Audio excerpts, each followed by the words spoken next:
Dream mall में आग बुझाने का काम अभी भी जारी है। इस दौरान एबीपी न्यूज संवाददाता के कैमरे में वो खास पल भी कैद हुए जब दमकल के एक जवान ने अपनी जान पर खेलकर तिरंगे को जलने से बचाया। हमारे संवाददाता मृत्युंजय ने हमें एक रिपोर्ट भेजी है, वो आप देखिए। बीती रात मुंबई के भांडुप इलाके में स्थित ड्रीम्स मॉल में आग लगी थी। इस आग में 10 लोगों की मौत हुई, लेकिन एक ऐसा विषय है जो सभी के बहुत करीब है, हमारा तिरंगा।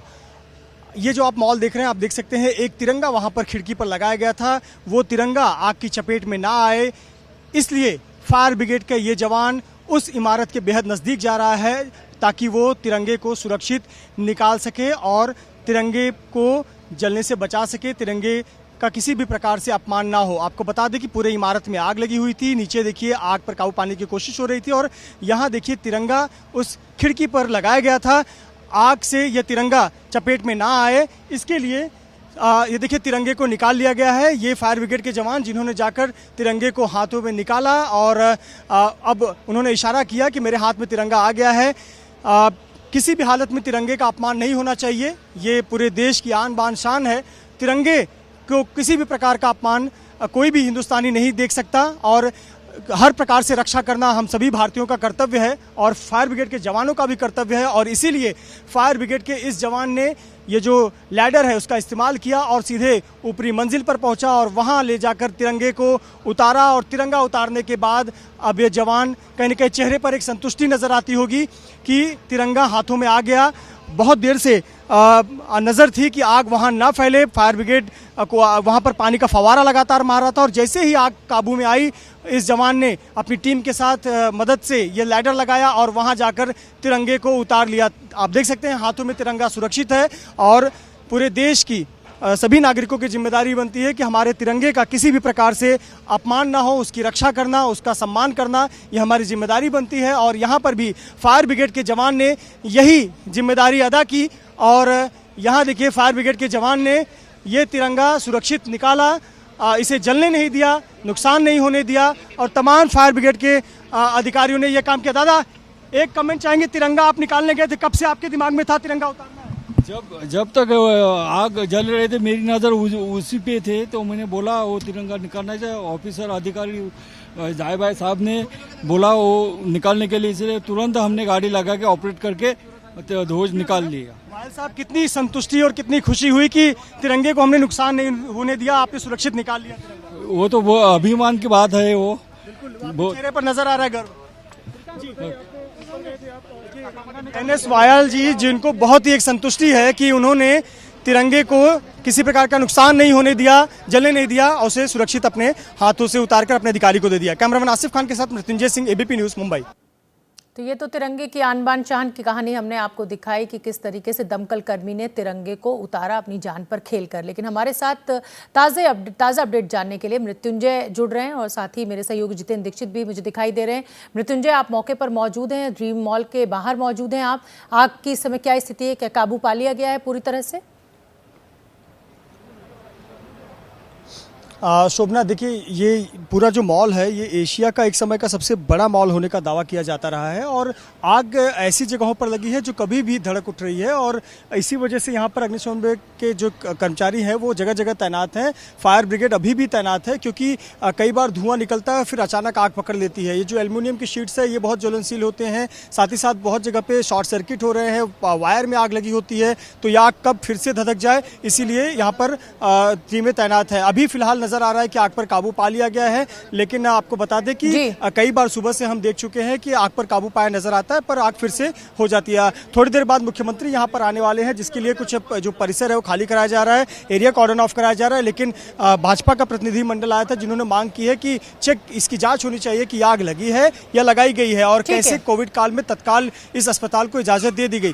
शोभना, एक बड़ी दर्दनाक बात सामने आई है कि जो 10 लोगों की मौत हुई है उसमें अधिकतर मौत दरअसल जो पेशेंट थे कोरोना के वो वेंटिलेटर पर थे और इलेक्ट्रिसिटी कट हो जाने की वजह से वेंटिलेटर बंद पड़ गया और जो पूरा परिसर में धुआं फैल गया, इस वजह से उनकी मौत हुई है। ये अब तक प्राथमिक तौर पर जानकारी सामने आई है जो बहुत ही बेहद दर्दनाक और बड़ी चिंताजनक है। जी आप बने रहिए मृत्युंजय और मैं जैसे कोई अपडेट होगा फिर आपका रुख करूंगी। जितेंद्र दीक्षित, मैं आपके पास भी आऊंगी, लेकिन उससे पहले मैं अपने दर्शकों को बीजेपी नेता किरीट सोमैया ने आरोप लगाया है कि ड्रीम मॉल का निर्माण पीएमसी बैंक घोटाले के पैसे से किया गया था। सोमैया के मुताबिक मॉल में बने सनराइज अस्पताल के पास ऑक्यूपेंसी सर्टिफिकेट भी नहीं था, लेकिन कोरोना काल में बीएमसी ने गलत तरीके से अस्पताल को मंजूरी दी। यही नहीं, बीजेपी के मुताबिक मॉल में आग से सुरक्षा के पर्याप्त उपाय भी नहीं थे। भांडुप ड्रीम मॉल की आग में हॉस्पिटल आईसीयू के 3 लोगों की मृत्यु हो गई, 6 अति गंभीर है।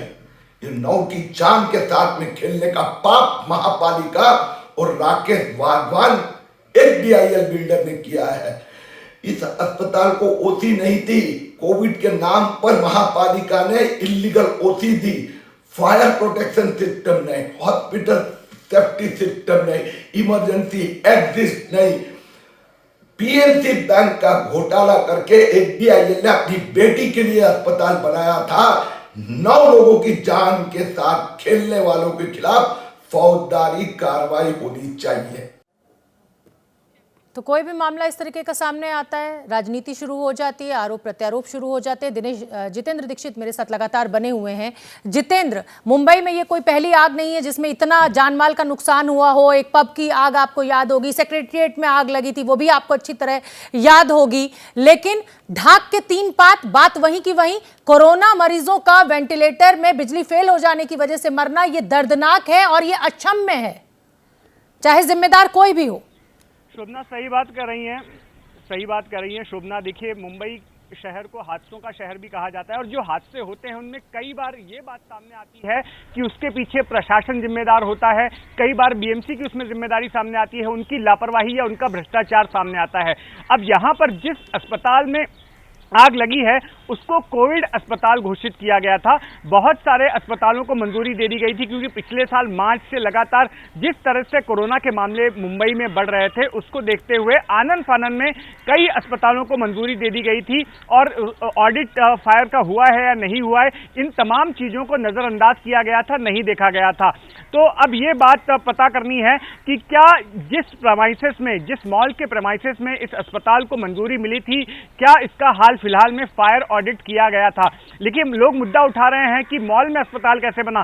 तो मॉल प्रेमाइसेस में अस्पताल का होना कोई गैर कानूनी नहीं है, लेकिन यहां पर यह बात देखी जानी जरूरी है कि क्या फायर से सुरक्षा के इंतजाम, क्या फायर ऑडिट और फायर के लिए जो ड्रिल कराई जाती है, मैंडेटरी है जो कि कराया जाना, वो तमाम ड्रिल्स यहां पर कराई गई थी कि नहीं कराई गई थी।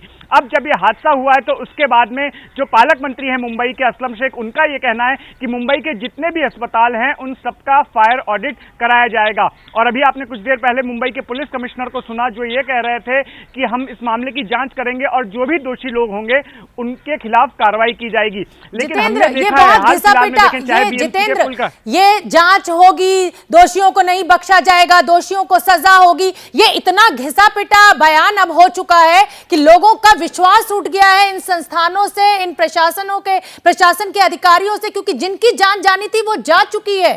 ये फायर ऑडिट पहले क्यों नहीं हुआ, सवाल ये है।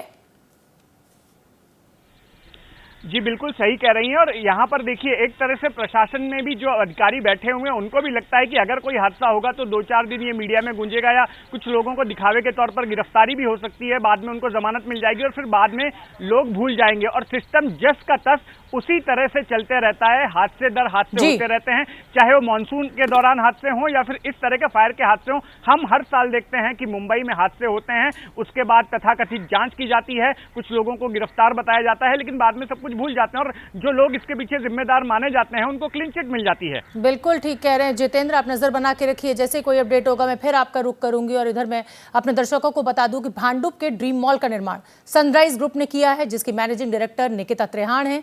निकिता के पिता राकेश वाधवा देश के बड़े रियल एस्टेट कारोबारी हैं। पीएमसी घोटाले समेत कई मामलों में इनके खिलाफ मुकदमे चल रहे हैं।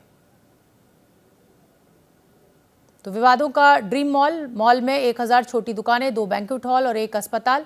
निकिता त्रेहन जो हैं ये उनका मॉल है। तो बहुत बहुत धन्यवाद मृत्युंजय आपका और जितेंद्र दीक्षित आपका भी इस पूरी जानकारी के लिए। आप नजर बना के रखिए।